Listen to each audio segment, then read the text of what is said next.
নিজেকে কোনোভাবেই খুঁজে পাচ্ছেন না সাকিব আল হাসান। গভীর সমুদ্রে যেন হারিয়ে যাওয়া এক নাবিক তিনি।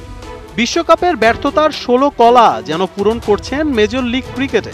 ব্যর্থতায় শুধু নিজে নয়, ডুবছেন নিজ দল লস অ্যাঞ্জেলেস নাইট রাইডার্সকে নিয়েও।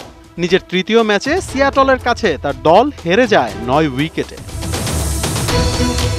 ব্যাট হাতে সময়টা খুব একটা খারাপ কাটছিল না এই অলরাউন্ডারের। প্রথম ম্যাচে 13 বলে 18 রানের পর দ্বিতীয় ম্যাচেও খেলেছিলেন 26 বলে 35 রানের এক ঝকঝকে ইনিংস। তবে সুযোগ আজও ছিল, পারলেন না এই অলরাউন্ডার।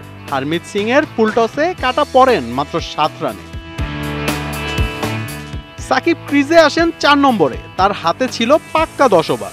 ইমাদ ওয়াসিমের বলে 4 মেরে ভালো শুরুর ইঙ্গিত দিলেও খেলতে পেরেছেন মোটে 7 বল।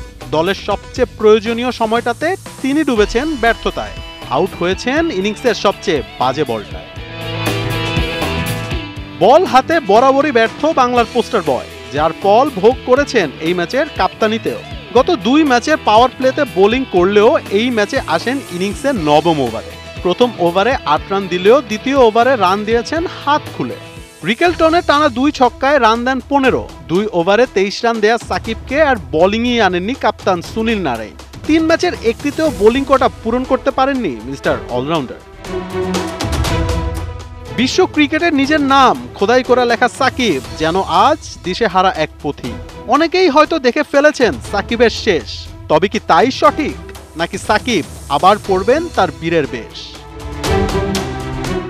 মোহাম্মদ আদনান, ৭১।